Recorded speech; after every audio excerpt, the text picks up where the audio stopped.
My biggest issue with Western countries is they always want you to pick a side, and most of the time it's always their side.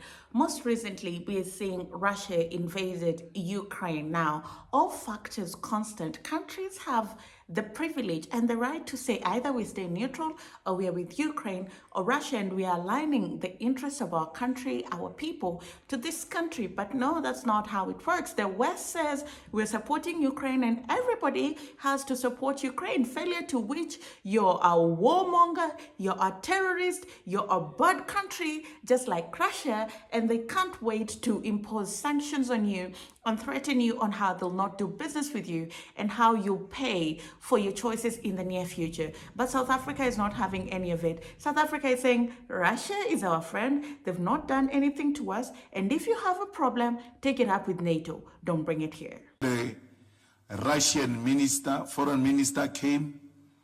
He was at home here. This is home, really. Russians have not done anything wrong to anyone. You have a problem, go and talk to NATO. It is the one that provoked Russia, and Russia, it is well within its right to defend itself. I know that those who support Ukraine want every other country to take their side on the issue. We have chosen that we do not take sides. We encourage settlement and negotiation. We don't wish to become party to the conflict by choosing sides. Hi guys, how are you doing? Welcome back to another session. My name is Ganga. I am a business journalist by profession, and I enjoy coming out here talking about matters Africans, Black people, empowerment, and how we can rise up and take up our rightful space at the global stage.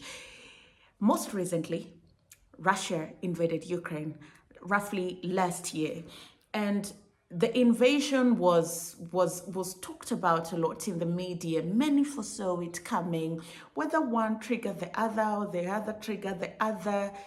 All fact is constant. Russia has currently invaded Ukraine, and there's heavy fighting going on, and there have been international efforts to try and bring these two countries to the table to have a conversation and resolve the conflict amicably, because if we look at it from a human point of view, women are suffering, children are suffering, young men are dying in the battlefront, people that would have had their whole life ahead of them. I follow a lot of figure skating, and young men in figure skating are signing up to go fight. This could have been fine athletes in the future, but they're throwing all that away to go and fight for something that they believe in. They're defending the sovereignty of their country. And also in Ukraine, people are dying on the battlefield, and the cost that it will take to rebuild is massive. That is just on the human point of view and from a European point of view. From an African point of view, many African countries get their fertilizer from Russia and Ukraine. We get our grain, beans, maize from these two countries. We get wheat from some of these countries. And in these two countries fighting, the whole world suffers, Africa included. But then again, the West decided that they were going to pick a side, right? In as much as they're trying to say, come to the table, have a conversation, they're giving weapons to Ukraine, they're giving them money, they've publicly come out and support them, and they've condemned the actions of Russia. That is within your democratic right. The problem comes in when any other person dares to make a decision to support a country that is not supported by the West. Now, this is not to say that these countries say, yeah, Russia, go, go, go, go, go, kill everybody in Ukraine. No, these guys are saying, we're not going to support Ukraine, but we're also not going to support what Russia is doing. But in terms of doing business with Russia, Russia is a good partner. They've been a good friend, and we don't see the reason why we should cut ties with Russia right now because of the war. In terms of the war, we call for peaceful mitigation and an end to the war, but in the interest of the continent and our people, we choose to maintain diplomatic relationships with Russia, because where will the fertilizer come from? Where will the grains come from? Right now, there's a lot of conversation about partnership in terms of when things ease up, some development money might come from Russia to the African continent. So you tell me, Even if you are an African country that is not used to having trade partners that you can rely on, that do not twist you, that do not come to the table with conditionalities, would you cut ties with them because the West is saying that you should cut ties with them? And this is some of the things that just continue to baffle me about Western entitlement and why they think that 50, 60 years past Africa gaining independence, we still should live and abide by the rules, live, eat, and breathe what the West says we should.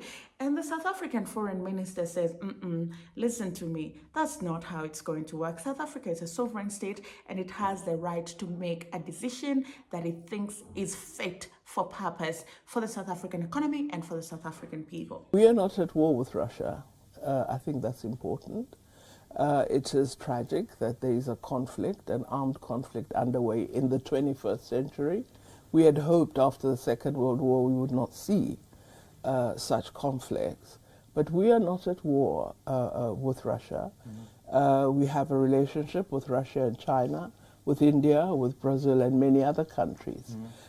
We had a military drill with the United States in October last year, and with other countries in the course of 2021. Nobody raised questions at that time. We are not providing Russia with arms. We're not participating in any way in the conflict. We're not providing either side.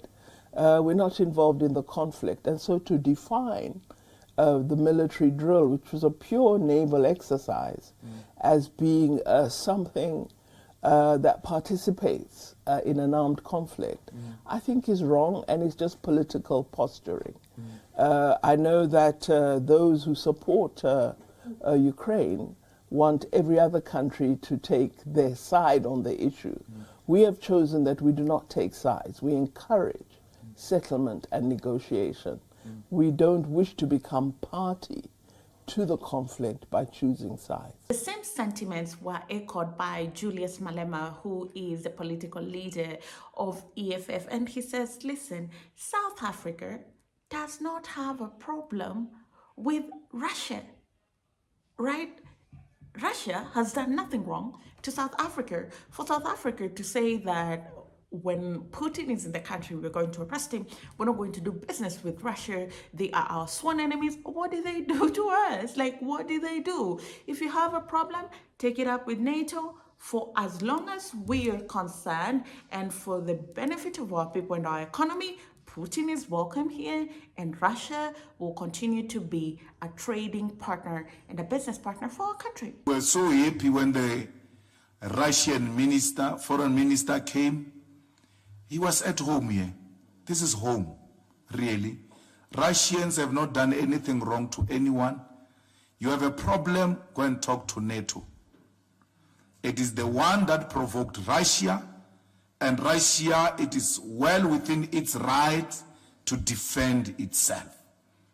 So the Russian foreign minister was at home. You should have looked at all the comments everywhere in the social media. Our people were so happy to have a Russian foreign minister here. So we are happy that they saw it befitting to respect us and to come to us as a way of saying we respect you and we want to give you some form of an explanation as to what is really happening in our country and all of that. Julius further on goes to expound on the value that a country like Russia brings on the table for African countries. Russia is a country that has resources, okay? It has funds to explore their resources, and their resources are very keen. I mean, Europe is bearing the brunt in terms of energy prices because of what is going on in Russia. Now, imagine what Africa would go through. So South Africa is refusing to downplay the value that Russia is as a strategic partner. We've got so much we can give to Russia. Not even money. We have so much we can give to Russia in exchange for oil. Once we drop the oil price in South Africa, everything goes down. Our problem is the oil.